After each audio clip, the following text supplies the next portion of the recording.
Hello everyone, it's Creepy. Welcome to the channel. Hope everybody's having a wonderful day and that your day is going excellent and that you're in the best of health. Today I'm coming with another inspirational message, part 2 of guilt. Part 2. And part 2 is basically saying, what does guilt do to us and our relationship with God?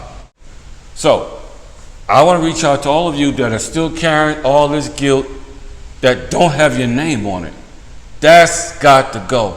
And that's what these messages are all about. Because what it's going to do, if you keep carrying this ball and chain, it's going to hinder your relationship with God and forget the whole message why he came to this earth in the first place. So let's dive right in, shall we? So what does guilt do to us in our relationship with God? Well, John 3:16 says, "For God so loved the world that he sent his only begotten Son to die on a cross to free us from the balls and chains of guilt."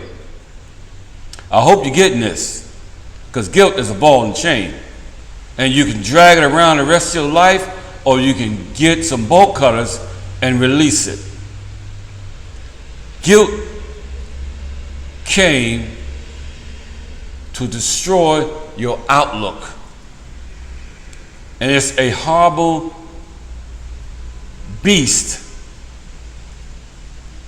Guilt has a way of blocking out what God has sent his Son to offer you. And not to offer you, but just to offer all of us. Okay? The things that he has in plan for us. Are you getting this? So that's what guilt does. It blocks your blessings because it keeps you bound to that ball and chain, pulling it. The weight of guilt. Every time you see yourself come out of a situation, you go back to the same thoughts of where you left off from. Now, Christ came to do what the law could not do, but was weak. So he sent his Son. And now we're not living under the law anymore, but we're living under grace. And I'm going to tell you something. Grace can do some mighty and powerful things that the law could not do. Oh, I just love this. So, in Hebrews 10:35, it speaks about confidence. And it says, "Cast not therefore away your confidence, for it had great recompense of reward." Now you'll have to go back and read that scripture for yourself. Hebrews 10:35. Because your confidence is everything within yourself. Also is in the God that you believe in and the God that you serve. Many people live in constant fear that someone will find out about their past. But who cares?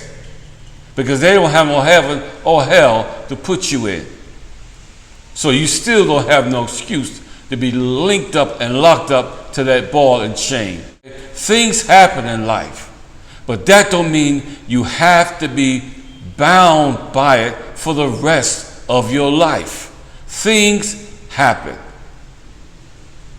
It's time to move forward now, because you've been carrying that weight way too long. And let us also lay aside every weight and sin which easily beset us, because it's keeping us from moving forward.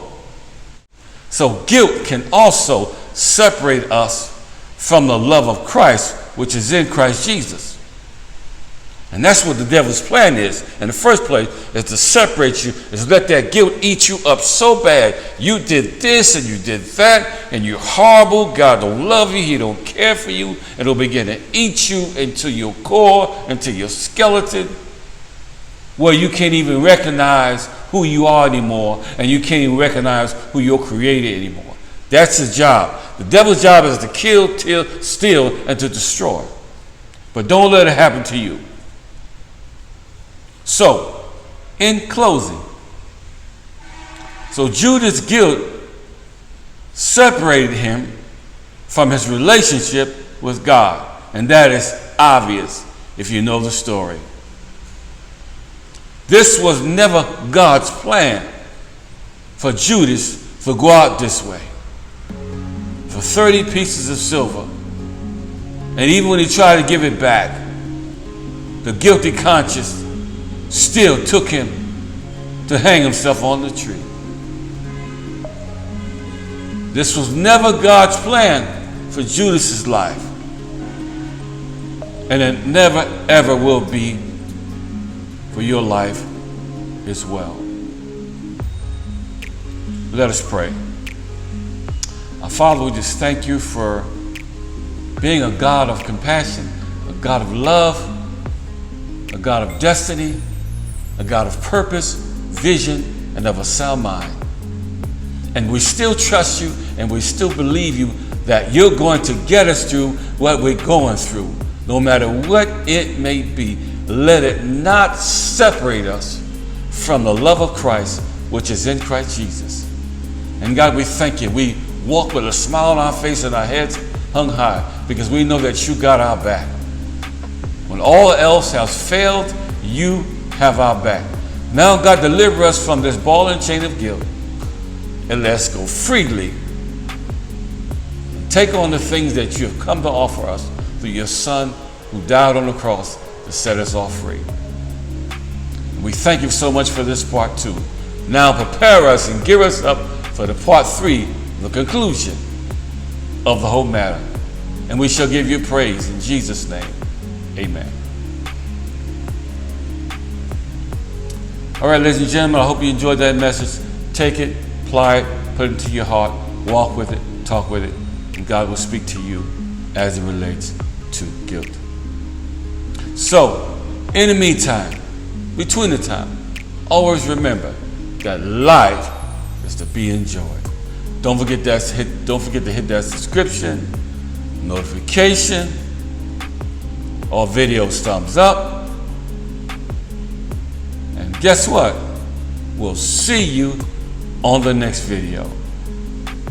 Meantime, God bless you. May God's heaven smile upon you.